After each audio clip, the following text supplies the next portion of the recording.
5 வயசு சின்ன பையன் போய் தபஸ் பண்ண ஆரம்பிக்கிறான். முதல் மாதம் நாரதர் சொன்ன மாதிரி மனசில் பகவான் அப்படியே ஆவாகனம் பண்ணி வாசுதேவ மந்திரத்தை சொல்லி சொல்லி சொல்லி கண்மூடி தபஸ் செய்கிறான். எப்படி தபஸ் பண்ணா? திரிராத்ராந்தே திரிராத்ராந்தே கபித பதர ஆசனக ஆத்மவிருத்தய ஆனுசாரேண மாசம். உடம்ப கொஞ்சம் நிலநிறுத்திக்கிறதுக்காக, ஏன்னா தபஸ் பண்ணணும்னா உடம்பு நிற்கணும். உடம்பு இல்லை பொத்துனு கீழே விழுந்துட்டா தபஸ் பண்ண முடியாது. இந்த உடம்ப நிலநிறுத்திக்கிறதுக்காக கபித பதர அசனக கபித்த பழத்தையும் பதரி பழத்தையும் சாப்பிட்டான். எப்போ சாப்பிட்டான்னு கேட்டால் திரிராத்ராந்தே திரிராத்ராந்தே 3 நாளைக்கு ஒரு முறை 3 நாளைக்கு ஒரு முறை பழம் அப்படி கீழே விழுந்ததுன்னா அந்த நாவல் பழத்தையோ இல்லை எந்த பழம் கீழே விழுறதோ அந்த பழத்தை கொஞ்சம் சாப்பிட்டா 3 நாட்களுக்கு ஒரு முறை. ஒரு நாளைக்கு 3 முறை இல்லை. இப்போ நம்ம ஸ்டைல் எப்படின்னா ஒரு நாளைக்கு 3 முறை இல்லையா? ஒரு பழைய தமிழ் பாட்டு ஒன்று உண்டு. ஒருவேளை உண்பவன், ஒரு நாளைக்கு ஒருவேளை உண்பவன் யாருன்னு கேட்டா யோகி. இருவேளை உண்பவன் யாருன்னு கேட்டா போகி, போகம். 3 வேளை உண்பவன் யாருன்னு கேட்டா ரோகி. 4 வேளை துரோகி. 3 நாளைக்கு ஒரு வேளை கொஞ்சம் பழம் சாப்பிட்டான். 1 மாதம் முடிஞ்சுது. அடுத்த மாதம் த்விதீயம் ச ததா மாசம், 2வது மாதம். இப்போ 3 நாள் எக்ஸ்போனென்ஷியல் ப்ரொபோர்ஷன்ஸ்னு ஒன்று சொல்லுவார்களா இல்லையா? சஷ்டே சஷ்டே 6 நாளைக்கு ஒரு தடவை திருணம் பர்ணாதிபி ஷீர்ணைகை. திருணம் பர்ணம் புல்லு இலை. ஆனால் அந்த புல்லு இலை எப்படின்னா ஒலந்து போனது. ஷீர்ணமானதுன்னா ஒலந்து போனது. அது அப்படியே கொஞ்சம் ஈரத்தோடு இருக்கிறது இல்லை. ஈரத்தோடு இருந்தால் கூட அது கொஞ்சம் ஏதோ சாப்பிட்றலாம். ஆனால் ஒலந்து போன சருகுகள் 6 நாளைக்கு ஒரு முறை சருகுகளை உண்டான். தவம் தொடர்ந்தது. வாசுதேவ நாமத்தையே ஜபித்தான். 3வது மாதம் வந்தது. திருத்தீயம் மாசம் நவமே நவமே. 3 6 ஆச்சு, 9 ஆச்சு. 9 நாட்களுக்கு ஒரு முறை. இப்போ என்ன சாப்பிட்றது? அதுதான் சருகெல்லாம் முடிஞ்சு போச்சே. இப்போ அடுத்தது என்ன? அப்பக்ஷக 9 நாட்களுக்கு ஒரு முறை கொஞ்சம் நீர் அருந்தினான். அப்பக்ஷ. 4வது மாதம் வந்தது. சதுர்த்தம் அபிவை மாசம். இப்போ ஆட்டோமேட்டிக்காக என்ன? 9ங்கிறது 12. துவாதசே நீரும் கிடையாது.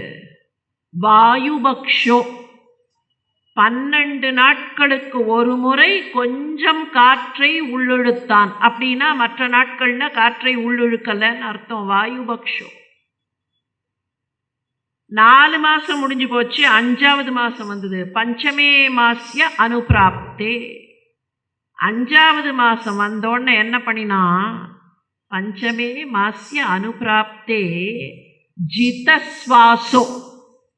சுவாசத்தை வென்றான். சுவாசத்தை கட்டுப்படுத்தினான்.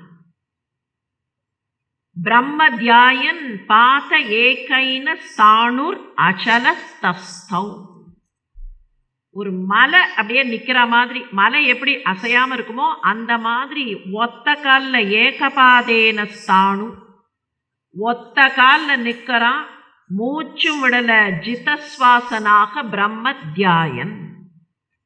அப்படியே அந்த பரம்பொருளை மனசுக்குள்ள தியானித்து கொண்டு நிற்கிறான். மூச்சு விடலை.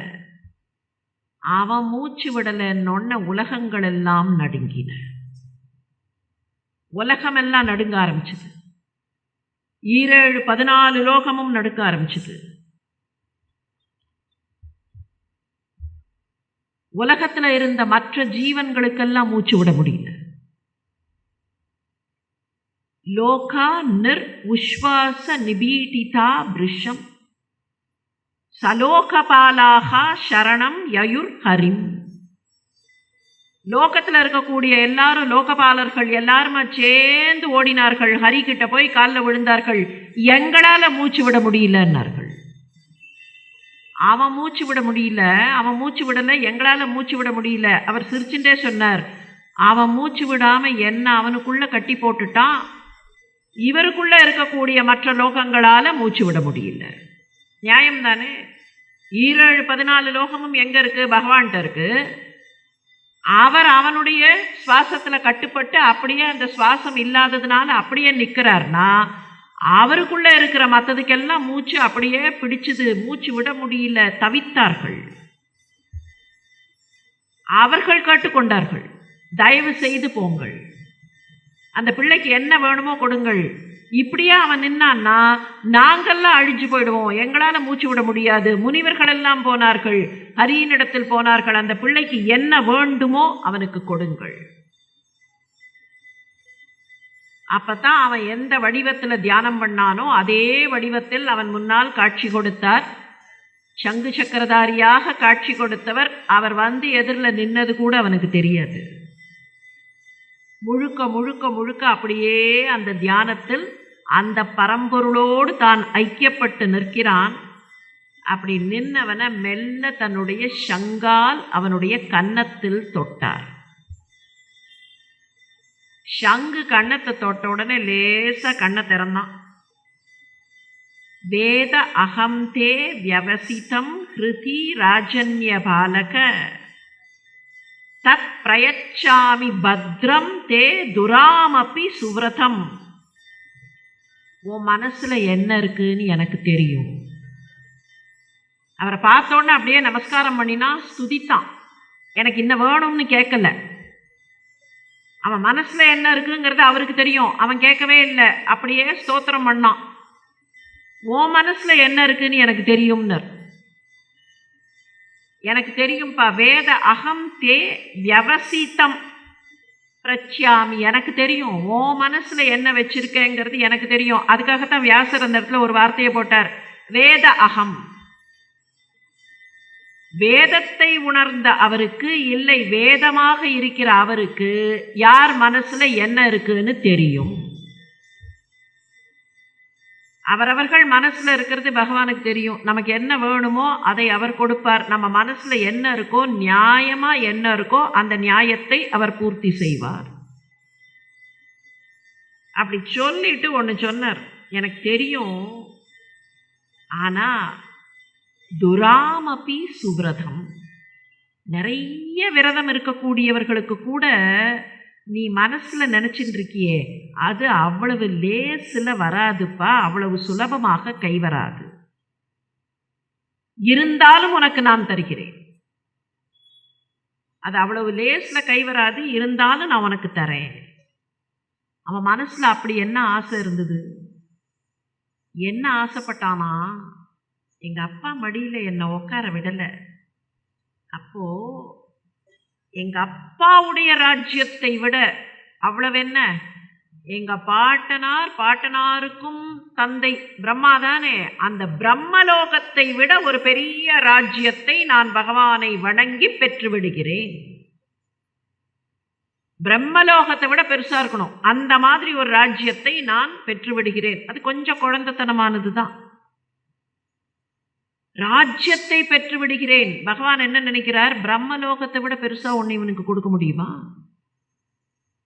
அப்போ அவர் ஏதோ ஒரு சர்க்கம்னு உருவாக்கி ஒரு ஹையரார்கி கொடுத்துருக்காரு. அந்த ஹையரார்கியை அப்படியே கீழே தூக்கி போட்டு டிஸ்மேண்டில் பண்ற மாதிரி ஆயிடுமா இல்லையா? ஒரு முறைன்னு ஒன்று இருக்கு. எந்த விஷயமா இருந்தாலும் அதுல ஒரு முறை இருக்கு. யாரோ ஒருத்தர் நமக்கு பிடித்தவர் கேட்கிறாருங்கிறதுக்காக ப்ரொசீஜரையோ முறையையோ மாற்ற முடியாது. அதுதான் அங்க பகவான் சொல்றது. துருவனை பிடிக்கும் பகவானுக்கு, ஆனா அதுக்காக பிரம்மலோகத்தை விட பெருசா ஒன்றை இவனுக்கு கொடுத்தா அப்ப பிரம்மாவுடைய ஸ்டேட்டஸ்ங்கிறது என்ன ஆகும், அந்த ஹையரார்கி என்ன ஆகும், அப்படிலாம் கொடுத்துட முடியாது. எதுவா இருந்தாலும் ஒரு வழிமுறை ஏதோ ஒரு வழிமுறைன்னு ஒன்று இருக்கணும், அந்த வழிமுறையில் தான் விஷயங்கள் போகணும். அதுதான் பாரத தர்மம். பாரத தர்மத்தினுடைய மிகப்பெரிய அடிப்படை என்னன்னா, எதுவாக இருந்தாலும் ஒரு முறைப்படி செய்ய வேண்டும். there is some procedure. அதை தான் மேலையார் செய்வனகள் ஆச்சாரம் அப்படின்னு சொல்றோமே. கல்ச்சர்னு ஒரு வார்த்தை வச்சுட்டு இருக்கோம். அது என்ன கல்ச்சர்? கல்ச்சர் பண்பாடு இல்லையா? கல்ச்சர்னா என்ன அர்த்தம்? கல்ச்சர்னா கல்ச்சர் போட்டிருக்கு லெபார்டரியில், கல்ச்சருக்கு கொடுத்துட்டு வந்திருக்கேன், 2 நாள் கழிச்சு தான் ரிசல்ட் வரும். அந்த கல்ச்சரும் இந்த கல்ச்சரும் ஒரே கல்ச்சர் தான், ஒரே வார்த்தை தான். கல்ச்சர்னா க்ரோத்துன்னு அர்த்தம். அங்கே லேபில் போய் கொடுக்கும்போது ஏதாவது ஆர்கானிசம் வளர்ந்துருக்கா, க்ரோத் இருக்கா? அப்போ இங்கே என்ன க்ரோத்து? எங்கேருந்து வந்த க்ரோத் இது? கலாச்சாரம் பண்பாடு எங்கிருந்து க்ரோ ஆச்சு? காலம் காலமாக நம்முடைய பெரியவர்கள் விதை போட்டு வளர்த்து வளர்த்து வளர்த்து எது பொருத்தமாக இருக்கும், எந்த மரம் நமக்கு கனியை தரும், எந்த மரம் கனியை தராதுங்கிறதெல்லாம் பார்த்து எது நமக்கு பொருத்தமானதோ அதை கொடுத்தது தான். It has been grown through generations. அதுதான் கல்ச்சர். அவர்கள் டைம் டெஸ்டடாக பார்த்து கொடுத்தது. நாம் நினச்சிக்கிறோம் அவர்கள் ஏதோ பழம் பஞ்சாங்கம்னு. இல்லை, time tested. There are several things which were time tested and which continue to be time tested. ஒன்றும் வேண்டாம், ஒரு 6 வருஷத்துக்கு முன்னால் வரைக்கும் யாரையாவது இன்ட்ரடியூஸ் பண்ணினா ஹாய் அப்படி தானே இருந்தது. ஒரே ஒரு மைக்ரோஸ்கோபிக் இல்லை அல்ட்ரா மைக்ரோஸ்கோபிக் ஒரு வைரஸ் வந்தது. அது வந்து கற்றுக் கொடுத்த உடனே மறுபடியும் இதுக்கு போயிட்டோமா இல்லையா? அந்த கண்ணுக்கு தெரியாத ஒன்று வந்து சொல்லி கொடுத்தது. அது வரைக்கும் இது 2020 2019 இது வந்து பழம் பஞ்சாங்கம் இல்லையா, 10ஆம் பசலித்தனம். ஆனால் அந்த 10ஆம் பசலித்தனத்தை அது 10ஆம் பசலித்தனம் இல்லை, அது டைம் டெஸ்டடுங்கிறத ஒரு வைரஸ் வந்து நமக்கு சொல்லி கொடுக்க வேண்டியதாக போச்சு. அப்போ அவர்கள் பார்த்து பார்த்து பார்த்து ஜெனரேஷன்ஸ், அந்த ஜெனரேஷன்ஸ் நமக்கு கொடுத்த எத்தனையோ பொக்கிஷங்கள். அந்த பொக்கிஷங்களில் ஒன்று ஒரு முறை இருக்கணும். பகவான் அதை தான் நினைக்கிறாருங்க. இவன் ஆசைப்படுறான், கஷ்டமான விரதம் இருந்திருக்கான், ஆனால் இவன் ஆசைப்படுறாங்கிறதுக்காக அப்படி ஒன்றை இவனுக்கு கொடுத்துட முடியுமா? பிரம்மலோகத்தை விட உயர்ந்த ஒரு லோகத்தை எங்கள் அப்பாவுக்கு போட்டியா நான் போய் ஒரு பெரிய சிம்மாசனத்தில் உட்காந்துக்கணும்னு ஆசைப்படுறானே, அப்படி ஒன்றை கொடுத்து விட முடியுமா? முறை மாறி எதையுமே செய்ய முடியாது.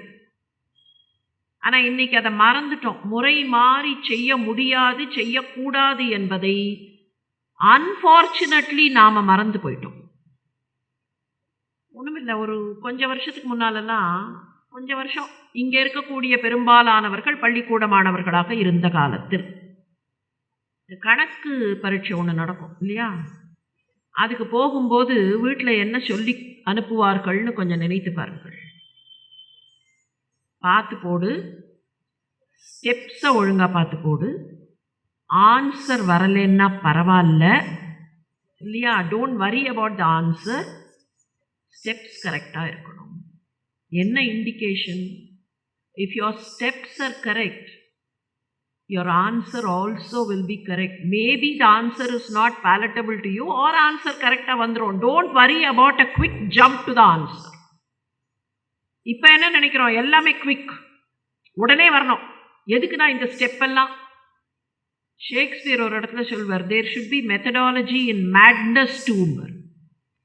பைத்தியகாரத்தனத்தில் கூட ஒரு மெத்தட் இருக்கணும், ஒரு மெத்தடாலஜி இருக்கணும், வழிமுறை சரியாக இருக்கணும். இந்த வழிமுறை இல்லாமல் ஜம்ப் பண்ண முடியாது. அப்பா வழிமுறை இல்லாமல் ஜம்ப் பண்ணுற மாதிரி ஒரு விஷயம் நீ கேட்குற, அது துராமபி சுவ்ரதம். நல்ல விரதிகளுக்கு கூட அது சரியான விஷயமா எனக்கு தெரியலப்பா, அதை நான் உனக்கு நேரடியாக தர முடியாது, நான் வேற ஒன்று உனக்கு தருகிறேன். நீ கேட்டதுலேயே வேற ஒன்று, நீ மனசில் நினச்சியே அதுலேயே ஒன்று ரிலேட்டடாக உனக்கு தரேன். நீ என்ன நினைச்ச? பிரம்மலோகத்தை விட பெரிய ராஜ்யம் எனக்கு வேண்டும். பிரம்மலோகத்தை விட பெரிய ராஜ்யம் எங்க? பகவானுடைய ராஜ்யம்தான். உனக்கு நான் தருகிறேன். அந்யை அதிஷ்டிதம் பத்ரயத் பிராஜிஷ்ணு துருவக்ஷிதிஹி. உனக்கு ஒரு இடத்த தரேன்பா, இது வரைக்கும் வேற யாரும் போய் அங்க இல்லை. அந்யை அதிஷ்டிதம், யாரும் போய் அங்க இருக்கல. பத்ர ரொம்ப மங்களமான இடம். பிராஜிஷ்ணு நல்ல பளபளப்பாக பிரகாசமாக இருக்கிற ஓர் இடம். அதுக்கு துருவபதம்னு பேரு. துருவக்ஷிதி. அந்த துருவக்ஷிதியை அது எப்படி இருக்கும் தெரியுமா? எத்திர கிருஹர்ஷ தாராணாம் ஜோதிஷாம் சக்கரம் ஆஹிதம். அந்த துருவக்ஷிதி இருக்கே, அதை சுற்றி நட்சத்திரங்கள் வலம் வரும், அதை கிரகங்கள் வலம் வரும், அதை சுற்றி ஜோதிஷங்கள். ஜோதிஷங்கள்னு சொன்னால் நம்ம இன்னைக்கு ஸ்டைலில் சொல்லணும்னா கான்ஸ்டலேஷன்னு சொல்கிறோமே, அந்த நட்சத்திர கூட்டங்கள் எல்லாம் அதை சுற்றி வலம் வரும். தர்ம, அக்னி, காஷ்யப, சுக்ர, சப்தரிஷி இவர்கள்லாம் எப்படி தெரியுமா? அதை சுற்றி வலம் வருவார்கள். எப்படின்னா மேட்யாம் கோ சக்கரஸ்தானுகு. கம்பத்தில் கட்டி போட்டிருந்தா மாடு அப்படியே சுற்றி சுற்றி வருமே, அந்த மாதிரி இந்த துருவக்ஷிதியை இந்த ரிஷிகள் எல்லாம் சுற்றி சுற்றி மாடு சுற்றி வருவது போல சுற்றி வருவார்கள். உனக்கு அதை கொடுக்கிறேன், உனக்கு அதை கொடுக்கிறேன். அந்த க்ஷிதி உனக்கு கிடைக்கும். ஆனால் ஒன்று நினைவு வச்சுக்கோ, இப்போ கிடைக்காது. இப்போ கிடைக்காது. கிடைக்க வேண்டிய சமயத்தில் தான் கிடைக்கும், இப்போ உடனே கிடைக்காது. ஈக்கனாமிக்ஸில் டிலே டிஸ்கவுண்ட் அப்படின்னு ஒரு தியரி உண்டு. ஏதாவது ஒன்று கொஞ்சம் லேட்டாக தான் பலன் கிடைக்கும் அப்படின்னா அது வேண்டாம், அதை பற்றின அதுக்கான முயற்சி வேண்டாம், ஒன்றும் வேண்டாம். எனக்கு 4 வருஷம் கழித்து தான் ஏதாவது பெருசாக ஒரு பரிசு கிடைக்கும்னா அதெல்லாம் வேண்டாம், அதுக்காக நான் உழைக்க மாட்டேன். இப்போவே கிடைக்குமா? இப்போவே கிடைக்கணும். இவ்வளவு தபஸ் பண்ணி 6 மாதம் நின்ன ஒருத்தனை இப்போ கொடுக்க மாட்டேன். இவ்வளோ பெருசாக ஒன்று கொடுப்பேன், ஆனால் அப்புறமா கொடுப்பேன், இப்போ கொடுக்க மாட்டேன். நீ இப்போ உன்னோட ஊருக்கு திரும்பிப்போ. உன்னோட ஊருக்கு திரும்பி போனேன்னா உங்கள் அப்பா உன்னுடைய ஆட்சி, உங்கள் அப்பா உன்னை வரவேற்பார், உன்னுடைய அம்மாவும் சித்தியும் உன்னை வரவேற்பார்கள், எல்லோரும் உனக்காக காத்து கொண்டிருப்பார்கள். நீ திரும்பி போ. ஒரு காலகட்டத்தில் உங்கள் அப்பா காலமாவார். அவர் உனக்கு ஆட்சியை கொடுத்து விட்டு போக வேண்டும் என்று எண்ணுவார். அவர் காட்டுக்கு போய் காட்டில் காலமாவார். அவர் அப்படி கொடுத்துட்டு போகும்போது பிரஸ்தித்தே தூ வனம் பித்ரா தத்தவா, அவர் வனம் போய் உனக்கு இதை கொடுத்துட்டு போகும்போது காம் தர்ம சம்ரஸ்யக, அந்த பெரிய இடத்தை பெரிய ஆட்சியை நீ தர்மத்தின் குடையில் ஆட்சி செய். எவ்வளவு நாள் நீ ஆட்சி செய்ய வேண்டும்? ஷட்த்ரிம்ஷத் வருஷ சாகஸ்ரம் ரக்ஷித அவ்யாகத இந்திரியக. 36,000 வருஷம், 36,000 years. அவ்யாகத இந்திரியக, இந்திரியங்களை கட்டுப்படுத்தி கொண்டு நல்ல முறையில் நீ ஆட்சி நடத்து. அப்போ இந்த 36,000 வருஷத்துக்கு அப்புறம்தான் உனக்கு துருவபதம். அதோட மற்றதையும் சொன்னார். உன்னுடைய தம்பி உத்தமன் இருக்கானே, அவன் வேட்டையில் உயிரிழப்பான், வேட்டைக்கு போவான், வேட்டைக்கு போகும்போது கொல்லப்படுவான். உன்னுடைய சித்தி சுருச்சி அவனை தேடிக்கொண்டு போவாள். அப்படி தேடிக்கொண்டு போகும்போது காட்டு நெருப்பு, தெரும்பி ஃபாரஸ்ட் ஃபயர், அந்த ஃபாரஸ்ட் ஃபயரில் அவள் இறந்து போவாள். இதெல்லாம் நடக்கும், நீ ஆட்சி நடத்து அப்படின்னுட்டு அவர் மறைஞ்சு போயிட்டார். துருவபதம் உனக்கு கிடைக்கும்னு சொல்லிட்டு மறைஞ்சு போயிட்டார். 36,000 ஆண்டுகள் ஆட்சியும் நடத்துவாய்ன்னு சொல்லிட்டார். 2 பக்கமும் கிடைச்சிருது. ஆனால் துருவன் வருத்தப்பட்டுட்டே நின்னான், சந்தோஷப்படலை, வருத்தப்பட்டுட்டே நின்னான். நான் சாதாரண மனுஷனாக இருந்துட்டேனே, யாருக்கும் கிடைக்காத பாக்கியம் கண்ணு முன்னால பகவான் வந்து நின்னபோது அவர்கிட்ட முக்தி கேட்காம நாடு வேணும், இது வேணும், அது வேணும்னு என் மனசுல ஏதேதோ நினைச்சிட்டு இருந்துட்டேன். அப்படி நினைச்சதை அவர் கொடுக்குறேன்னுட்டு போயிட்டாரே, எவ்வளோ பெரிய முட்டாள்னா! முக்தி கேட்டிருக்க வேண்டாமா அவர்கிட்ட? நான் முக்தி கேட்காம விட்டுட்டேனே, எதையோ நினைச்சிட்டு இருந்தேனேன்னு வருத்தப்பட்டான். அப்படி வருத்தப்பட்டு கொண்டிருந்தவன் எவ்வளவு நேரம் வருத்தப்பட்டு கொண்டே இருக்க முடியும்? சரி, பகவான் சொன்னதை செய்வோம்னு நாட்டுக்கு திரும்பி வந்தான். அவன் திரும்பி வரும்போது உத்தானபாதனும் மற்றவர்களும் செய்தி கிடைத்து மிகப்பெரிய வரவேற்பை அவனுக்கு கொடுத்தார்கள். அதுக்குள்ள சுருச்சி கொஞ்சம் மனசு மாறி இருந்தா. அவளும் போய் அந்த பிள்ளையை வரவேற்பதற்காக நின்றாள். வந்தவன் அம்மா கால்லையும் நமஸ்காரம் பண்ணான், சுருச்சி கால்லையும் நமஸ்காரம் பண்ணான். அவனை அரவணைத்து கொண்டாள். அவன் மேலே அவனுக்கு பொறாமை இல்லை, கோபம் இல்லை. அப்போ மனசில் நினச்சான், பகவானுடைய அருள் என் மனசில் இங்கேருந்து போகிறச்சே அந்த கோபம் இருந்தது, அந்த கோபத்தை பகவான் போக்கி விட்டார், ரொம்ப நல்லதுன்னு மனசில் நினச்சான். கொஞ்ச நாளில் உத்தானபாதர் ஆட்சியை அவனிடத்தில் ஒப்படைத்தார். ஆட்சியை பெற்றான். அப்படி ஆட்சியை பெற்றவன் ஆட்சி நடத்த ஆரம்பித்தான். மிக அற்புதமான ஆட்சி நடத்தினான். ஆட்சி நடந்து கொண்டிருக்கும் போதே அவனுக்கு திருமணமும் ஆயிற்று. பிரஜாபதியின் மகளான பிரம்மியை மணந்தான். வாயுவின் மகளான இளை அவளையும் மணந்தான். துருவனுக்கு 2 மனைவிகள். முதல் மனைவியான பிரம்மிக்கு கல்பன், வத்சரன்னு 2 பிள்ளைகள். வாயுவின் மகள் இளை, அவள் வழியாக உத்கலன்னு ஒரு பையன், ஒரு அழகான பெண் உத்கலை. 4 குழந்தைகள். இதெல்லாம் நடந்து கொண்டிருக்கும் போதே அவனோட தம்பி உத்தமன் இருக்கானே, அந்த உத்தமன் ஒரு நாள் வேட்டைக்கு போனான். கிருஷ்ணர் சொன்ன மாதிரி யக்ஷன் ஒருவன் வந்தான். யக்ஷனுக்கும் உத்தமனுக்கும் நடந்த அந்த சண்டையில் உத்தமன் இறந்து போனான். செய்தி நாட்டுக்கு வந்தது. சுருச்சி அழுது கொண்டே போனாள். அவள் காட்டில் இறந்து போனாள். இப்போ துருவனுக்கு கோபம் வந்தது. என்னோட தம்பிய ஒருத்தன் கொல்றதா? என் தம்பியை எப்படி ஒருத்தன் கொல்லுவான்? கொன்றவனை நான் என்ன செய்கிறேன் பார்னு யக்ஷன் கொன்றான்னு தெரிஞ்சு போச்சு. யக்ஷர்கள் நாட்டை நோக்கி படையெடுத்தான். யக்ஷர்களுடைய தலைநகரம் அழகாபுரி. யக்ஷர்களுக்கு குபேரன் தான் தலைவன். அழகாபுரியை நோக்கி படையெடுத்தான். அவர்களும் விட்டு வைக்கிறதா இல்ல, யக்ஷர்கள் சண்டைக்கு வந்தார்கள். யக்ஷர்களுக்கு இவனை விட அதிகமான பவர்ஸ் உண்டு. ஆயுதங்களை எப்படியெல்லாம் மற்றவர்கள் கண்ணுக்கு தெரியாமலே பயன்படுத்துறதுன்னு அவர்களுக்கு தெரியும். கூட்டம் கூட்டமாக யக்ஷர்கள் சண்டைக்கு வந்தார்கள். பலவிதமான ஆயுதங்களோட சண்டைக்கு வந்தார்கள். இவனும் போய் அவர்கள்ட்ட சண்டைக்கு போய் நின்னான். முதல்ல அவர்கள் இவன் மேலே போட்ட அம்புல இவன் எங்க இருக்கான்னு கண்ணுக்கு தெரியல. கண்ணுக்கே இவன் தெரியல. யக்ஷர்கள் ஆர் வின்னிங் அப்படிங்கிற மாதிரி ஆயிடுத்து. அதுக்கப்புறம் பகவானை நினைத்தான். பகவானே, நீதான் என்னை காப்பாற்ற வேண்டும், இவர்களை நான் எப்படியாவது ஒழிக்க வேண்டும், அழிக்க வேண்டும்னு நினைச்சுட்டே சண்டை போட்டான். இவன் ஓவர் பவர் பண்ணி சண்டை போட்டதில் அவர்கள் ஆயுதங்களை எல்லாம் தொலைத்தார்கள்.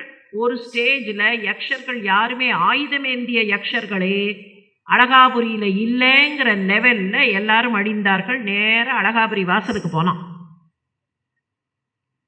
அழகாபுரிக்குள்ள நுழையணும். கொஞ்சம் அப்படி ஹெசிடேட் பண்ணான். கதைன்னு சொல்கிறோமே, இந்த கதைகளுக்குள்ள இருக்கிற சின்ன சின்ன சின்ன நுவான்சஸ் இருக்கே, அதுதான் முக்கியம். இந்த கதையை மேலோட்டமாக பார்க்கும்போது அழகாபுரிக்கு போனான், சண்டை போட்டான், வந்துட்டான். இல்லை, அழகாபுரியினுடைய வாசலுக்கு போயாச்சு. உள்ள நுழையறதுக்கு தயங்கினான். இல்லை, நுழைய மாட்டேன். செல்வம் பலவிதமாக கண்ணை கட்டி மயக்கிவிடும். என்ன நினைக்கிறான்? அழகாபுரிங்கிறது குபேரனுடைய பட்டணம் இல்லையா? நாம இருந்தால் என்ன நினைப்போம்? போய்த்தான் பார்ப்போமே, இந்த அழகாபுரி எவ்வளவு அழகா இருக்குன்னு பார்ப்போமே. ஏன்னா நம்ம யாருமே அழகாபுரியை இது வரைக்கும் பார்த்ததாவோ நினைச்சதாவோ தெரியல. ஏதாவது ஒரு இடம் அழகா இருந்ததுன்னா தேவலோகம் மாதிரி இருக்கு, அமராவதி பட்டினம் மாதிரி இருக்குன்னு சொல்றமே தவிர அழகாபுரி பட்டினம் மாதிரி இருக்குன்னு இது வரைக்கும் யாரும் சொல்லல. அழகாபுரிக்கு போனா எப்படி இருக்கும்? குபேரனுடைய பட்டணம், நவநிதியங்களுக்கு அதிபதி, எப்படி இருந்திருக்கும் அவனுடைய பட்டணம்?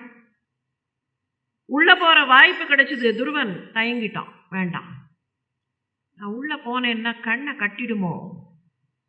அப்படின்னா என்ன, அவன் சண்டை போடுறதுக்கு தயங்கி போனாங்கிறது இல்லை. கதையில மேலோட்டமா பார்க்கறச்ச அவன் மாயாஜால போர் செய்வார்கள்னு நினைச்ச மாதிரி இருக்கும். அவன் உள்ளுக்குள்ள நினைக்கிறது என்ன, அதுக்குள்ள இருக்கிற அர்த்தம் என்ன? செல்வம் நிதி எங்கேயோ மயக்கிவிடும். வெளியிலேயே நிற்கிறான். அவன் வெளியில நிற்கும் போது உள்ள இருக்கிற மீதம் இருக்கிற யக்ஷர்கள் போருக்கு வருகிறார்கள். உண்மையிலேயே மாயாஜால போர் செய்கிறார்கள். அவனுக்கு ஒன்றும் புரியல, எங்க இருக்கிறார்கள் என்னன்னே புரியல. துருவன் தோத்து போற நிலைமையில நிற்கிறான். சப்த ரிஷிகள் பகவானிடத்தில் ஓடினார்கள். உங்களையே மனசுல வச்சுட்டு இருக்கிறாவன் தோத்து போகலாமா? பகவான் சொன்னார், குபேரனை போய் அனாவசியமா வம்புக்கு இழுத்துருக்கானே, எதுக்காக இவன் இப்ப யக்ஷர்கள்ட்ட சண்டைக்கு போயிருக்கணும்? தேவையே இல்லை. ஆனா இவன் போனான், குபேரனை வம்புக்கு இழுத்துட்டானே, நான் என்ன பண்றதுன்னார். ரிஷிகள் சொன்னார்கள், அவன் வம்புக்கு இழுத்திருந்தாலும் பரவாயில்ல, உங்களை மனசுல வச்சுட்டு இருக்கான். அதனால அவன் ஒரு சின்ன தப்பு பண்ணியிருந்தா கூட அந்த தப்பை மன்னித்து எப்படியாவது அவனுக்கு நல்ல கதியை கொடுங்கள். அதே ரிஷிகள் இந்த பக்கத்துல துருவன்கிட்டையும் சொன்னார்கள், அப்பா நீ சண்டைக்கு போகாத, விட்டுடு, பகவான் நாராயணர் பார்த்து கொள்வார், நீ அனாவசியமா சண்டைக்கு போகாத. ஸ்வயம்புவ மனு அங்க பிரத்யக்ஷமானார். தன்னுடைய பேரனா இருக்கிறவனை பார்த்து, ஏன்பா நீ பண்ணது சரியா? ஸ்வயம்புவ மனு அங்க பிரத்யட்சமாகி ஒரு 2-3 கேள்வி கேட்கிறார் அவன்கிட்ட. நீ பண்ணது சரியா? உன் தம்பிய ஒரு யக்ஷன் கொன்னுட்டாங்கிறதுக்காக, அந்த ஒரு யக்ஷனுக்காக யக்ஷ லோகத்தையே நீ அழிக்க பார்க்கலாமா? ஒருத்தம் பண்ணினதுக்காக எல்லாரையும் நீ இந்த மாதிரி எல்லாம் பண்ணியிருக்கலாமா? இது நியாயமா? சரி, இவ்வளவு பெருசா சண்டைக்கு வந்தியே, அப்படின்னா என்ன நினைக்கிற? உடம்பு தான் பெருசுன்னு நினைச்ச. அதனால தானே உன்னுடைய தம்பியின் உடல் அழிந்தவுடன் அந்த உடலுக்காக சண்டை போட வந்த. ஒன்று நினைச்சு பார்த்தியா? காலம் எதை வேண்டுமானாலும் சாதிக்கும்னு நினைச்சு பார்த்தியா? அப்பா மடியில் உட்கார முடியாம இருந்த உனக்கு இவ்வளவு பெரிய ராஜ்யத்தை காலம்தானே பெற்றுக் கொடுத்தது. காலம் நகர நகர நகர என்ன பண்ணணுமோ அதை பண்ணு. ஒன்னே ஒன்று தெரிஞ்சுக்கோ, உனக்குள்ள பகவானை வச்சுட்டு இருக்க. பகவானை உனக்குள்ள வச்சுட்டு இருக்கிறதுனால தான் இன்னைக்கு ரிஷிகள் உனக்காக பேசுகிறார்கள். ஸ்வயம்புவ மனுவான நான் உனக்காக வந்திருக்கேன். உனக்குள்ள இருக்கிற பகவான்கிட்ட சரணடைந்து விடு. வெளியில போய் எதையும் தேடாத, உனக்குள்ள தேடு. எதை தேடணும்னாலும் உனக்குள்ள தேடு. அங்கதான் பகவான் இருக்கார், அவர்கிட்டயே தேடு. வெளியில போய் எதையும் தேடாத. உன்னுடைய பலம், ஐஸ்வர்யம், வீரம் இதையெல்லாம் வெளியில போய் தேடாத, உள்ளுக்குள்ளேயே தேடு. நீ பண்ணின மிகப்பெரிய தப்பு குபேரனை பகைத்து கொண்டது. போய் குபேரன், உன்னை விட பெரியவராக இருக்கிற குபேரனை வணங்கு சொல்லிட்டு ஸ்வயம்புவ மனு போயிட்டார். இந்த இடத்துல ஒரு செகண்ட் இந்த கதையை கொஞ்சம் நிறுத்திட்டு ஒரு விஷயத்தை சிந்திப்போம். At the superficial look of it, நமக்கு என்ன தோணும்? அவன் தம்பிக்காக சண்டைக்கு போனான், அதை இந்த மனு இப்படியெல்லாம் சொல்லி கலைச்சு கொடுக்குறாரே, மனசுக்குள்ளே பாருன்னெலாம் சொல்கிறாரே, அந்த சின்ன பையன்கிட்ட உடம்புக்காகவா உயிருக்காகவான்லாம் சொல்கிறாரே அப்படின்னு தோணும். இப்போ அவன் சின்ன பையன் இல்லை, கொஞ்சம் அவனுக்கு பிள்ளைகள் வந்து விட்டார்கள். இந்த கதை மொத்தத்தையும் வெறுமன துருவச்சரித்தமாக மாத்திரம் பார்த்தோம்னு சொன்னா சில இடங்கள் நமக்கு நெருடும். சில இடங்கள் நெருடும். ஏன் நெருடும்னா, நாம நினைக்கிற இந்த பெர்ஸ்பெக்டிவ்ல இன்னைக்கு நமக்கு இருக்கக்கூடிய விஷயங்களை வச்சுன்னு பார்த்தா, அவன் தம்பியோ ஒருத்தன் கொன்னா அதை இவன் பேசாமல் பார்த்துட்டு இருக்கணுமா? அது என்ன? அது இவ்வளோ பெரிய ராஜ்யத்திற்கு அதிபதி அவன் சண்டைக்கு போனால் இந்த மனு உடம்பை பற்றி நினைக்காத, உயிரை பற்றி நினைன்னு ஒரே தத்துவமாக பேசின்னு இருக்காரு, எந்த இடத்துல தத்துவம் பேசுறதுன்னு இல்லையா அப்படின்னு கேட்போம் இல்லையா? இந்த கதை காலம் காலமாக நமக்கு வருகிற கதை. பெரிய பிரச்சனை என்னன்னா, கதையினுடைய வெளி ஷெல்ல மாத்திரம் சில சமயத்தில் பார்த்துட்டு உள்ளுக்குள்ள இருக்கிற கண்டென்ட்டை மறந்துடும். இந்த கதையில் 2 முக்கியமான விஷயங்கள் இருக்கு. அதுல முதல் விஷயம் என்னன்னு பார்ப்போம். குபேரனை வணங்குன்னு சொன்னார். கொஞ்சம் வேகமாக கதையை ஓட்டுவோம், அப்பதான் இந்த ஷெல் என்னங்கிறத வேகமாக பார்க்க முடியும். குபேரனை வணங்கினான். குபேரனிடத்தில் மன்னிப்பு கேட்டான். சந்தித்து பேசினார்கள். குபேரன் கவலைப்படாதேன்னு ஆசீர்வாதம் பண்ணி அனுப்ப மறுபடியும் தன்னுடைய ராஜ்யத்திற்கு திரும்பி வந்தான். ஆட்சி நடத்தினான்.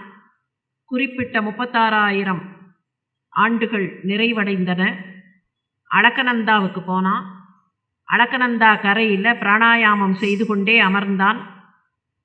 அப்படி பிராணாயாமம் செய்து கொண்டே அமர்ந்த நிலையில் விஷ்ணு தூதர்கள் வந்தார்கள். அவனை விஷ்ணு பதத்திற்கு, துருவ பதத்திற்கு அழைத்து கொண்டு போக, விஷ்ணு தூதர்களோட அவனுடைய ஆன்மா மேலே போகிறது. யமலோகத்திலேருந்து யமன் எட்டி பார்த்தான். விஷ்ணு தூதர்கள் யமலோகத்தை அப்படி பைபாஸ் பண்ணி அந்த பக்கமாக போனார்கள். சத்தியலோகத்தை பார்த்தான். சப்தரிஷி மண்டலத்தை பார்த்தான். அப்படியே நேர கொண்டு போய் துருவ பதத்தில் அவனை சேர்த்தார்கள். துருவனுடைய சரித்திரத்தை யாரெல்லாம் நினைக்கிறார்களோ, யாரெல்லாம் கேட்கிறார்களோ, யாரெல்லாம் வணங்குகிறார்களோ அவர்களுக்கெல்லாம் நல்ல கதி கிடைக்கும்னு சொல்லி மைத்ரேயர் இந்த சரித்திரத்தினுடைய ஒரு போர்ஷனை முடிச்சார். என்னைக்கெல்லாம் ஸ்பெசிஃபிக்காக துருவ சரித்திரத்துக்கு சிறப்பு உண்டுன்னு கேட்டால், பௌர்ணமாஸ்யாம் பௌர்ணமி நாட்கள், சீனிவால்யாம் கிருஷ்ண சதுர்த்தசி அதுதான் சீனிவால்யம், துவாதஷ்யாம் சுக்ல துவாதசி நாட்கள், ஸ்ரவணேவா ஸ்ராவண நட்சத்திரம் இருக்கிற நாட்கள், தினக்ஷயே தினப்படியே சந்தியா காலத்தில் சூரிய அஸ்தமன காலத்தில், வியதீபாத நாட்களில், சங்கிரமே மாசத்தினுடைய முதல் நாள், அர்க்க தினே அர்க்கனான சூரியனுடைய தினமான ஞாயிற்றுக்கிழமைகளில் துருவனுடைய சரிதத்தை நினைத்தால் எல்லாம் கிடைக்கும்னர். சரி, இதோட கதையை முடிக்கல, துருவனுடைய வம்சம் தொடர்கிறதுன்னர். துருவனுக்கு 2 மனைவிமார்கள்னு பார்த்தோம் இல்லையா? முதல் மனைவிக்கு 2 பிள்ளைகள் பிறந்தார்கள். இரண்டாவது மனைவிக்கும் 2 பிள்ளைகள், ஒரு பிள்ளை ஒரு பெண். இதுல உத்கலன்னு ஒரு பிள்ளை இருந்தானே, அந்த பிள்ளை என்ன பண்ணான்னா, அவன்தான் வயசுல மூத்தவன். அவன் கொஞ்சம் பித்தனை மாதிரி. அவன் அப்பா விஷ்ணு தூதர்களோட போயிட்ட உடனே அவன்தான் ஆட்சிக்கு வந்தான். ஆனால் திடீர்னு பைத்தியம் மாதிரி நடப்பான். அவன் பாட்டுக்கு போவான். என்னன்னா, முழுக்க முழுக்க முழுக்க பகவத் தியானத்தில் ஈடுபட்டவன். He was not normal. He did not appear to be normal. அவன் எப்போதும் பகவானையே நினைத்து கொண்டு அப்படியே அந்த அத்வைத்தியாக இருந்தவன். அமைச்சர்கள்லாம் பார்த்தார்கள், இவன் ராஜ்யத்துக்கு சரிப்பட மாட்டான்னு அவனை கீழே இறக்கிட்டு அந்த வத்சரனை ஆட்சியில் அமர்த்தினார்கள். வத்சரன் ஆட்சி நடத்தினான். அவனுக்கு ஸ்வர்வீதின்னு ஒரு மனைவி. ஸ்வர்வீதி வத்சரஸ் ஏஷ்டா பாரியா சூத ஷடாத்மஜான். 6 பிள்ளைகள். அந்த 6 பிள்ளைகளுடைய பெயர்கள் புஷ்பார்ணன், திக்மகேது, ஈஷன், ஊர்ஜன், வசு, ஜயன். இது இம்பார்ட்டன்ட் இல்லை. துருவனுடைய பிள்ளை வத்சரன். வத்சரனுக்கு 6 பிள்ளைகள், துருவனுடைய பேர குழந்தைகள். அதுக்கு அடுத்த ஜெனரேஷன். இந்த புஷ்பார்ணனுக்கு 6 பிள்ளைகள். புஷ்பார்ணனுக்கு 2 மனைவிமார்கள். ஒருத்திக்கு பிரபான்னு பேரு, இன்னொருத்திக்கு தோஷான்னு பேர். பிரபாவுக்கு 3 பிள்ளைகள். அந்த 3 பிள்ளைகளுடைய பெயர்கள் என்ன தெரியுமா? பிரபா, பிராத்தர், மத்தியந்தினன், சாயம் இதி சந்தயா ஆசன். என்ன அர்த்தம்? பிராத்த, மத்தியந்தினம், சாயம், இந்த 3 தான் சந்தியா காலங்கள். காலை சந்தி அதுதான் பிராத்த, மத்தியானம் மாத்தியாந்தனிகம் அந்த நேரம் மத்தியந்தினம், சாயம் சாயங்கால சந்தி. இந்த 3 இவர்கள் பெயர்கள். தோஷா இன்னொரு மனைவி, அந்த மனைவிக்கு 3 பிள்ளைகள். அந்த பிள்ளைகளுடைய பெயர்கள் என்னன்னா பிரதோஷோ, நிஷிதோ, வியுஷ்ட. சுதஸ்திரயம். ஒருத்தன் பேரு பிரதோஷம் அந்தி நேரம், இன்னொருத்தன் பேரு நிஷி நடுநிஷி நேரம், இன்னொருத்தன் பேரு வியுஷ்ட. வியுஷ்டன்னா உதய நேரம், உதய காலம். சரி, இந்த வியுஷ்டன் இருக்கானே அவனுக்கு ஒரு மகன் பிறந்தான். வம்சாவளி கண்டினியூஸ். அவனுக்கு சர்வதேஜஸ்னு பேர். வியுஷ்ட நேரம் பகல் தொடங்குகிற நேரம், எல்லா வெளிச்சமும் வருகிற நேரம் சர்வதேஜஸ். அந்த சர்வதேஜஸுக்கு ஒரு மகன் பிறந்தான். அவனுக்கு மனு சக்ஷுஷ். வெளிச்சம் இருந்தால் தான் கண்ணு தெரியும். அவனுக்கு சக்ஷுன்னு பேர். அந்த மனு சக்ஷுவுக்கும் நட்வலா என்கிற பெண்ணுக்கும் பல மகன்கள் பிறந்தார்கள். அந்த மகன்களுடைய பெயர்கள் என்னென்ன தெரியுமா? குரும், குத்சம், திருதம், தியும்னம், சத்யவந்தம், ருதம், விரதம், அக்னிஷ்டோமம், அதிராத்திரம், பிரத்யும்னம், ஷிபி, உல்முகம். இன் அதர் வேர்ட்ஸ், வெளிச்சம் அதுக்கப்புறமா தான் ஒன்னொன்னா நல்ல விஷயங்கள், தர்மங்கள், சடங்குகள், செய்ய வேண்டிய செயல்கள் இவையெல்லாம் வந்தன. அப்படின்னா என்ன? இந்த கதைக்குள்ள 2 விஷயம் இருக்குன்னு பார்த்தோமே. இந்த கதைக்குள்ள இருக்கிற முதல் விஷயம், which probably relates to the world, to material things. இதில் இருக்கிற முதல் விஷயம், இது நடந்தது ஸ்வயம்புவ மன்வந்திரம். துருவபதம் இன்னைக்கும் போல் ஸ்டார் அப்படின்னு சொல்கிறோம். அதை சுற்றியே எல்லாம். அதுக்கப்புறம் அதிலேருந்து வரக்கூடிய வம்சாவளி. அந்த வம்சாவளி என்ன? Fixation of time. இன்னைக்கு நம்முடைய காலம் அப்படின்னா பகல் நேரம், இரவு நேரம் இப்படிலாம் சொல்கிறோமே. இந்த பகல் நேரம், இரவு நேரம்ங்கிற ஃபிக்ஷர் வரதே இந்த காலகட்டத்திலேருந்து தான்.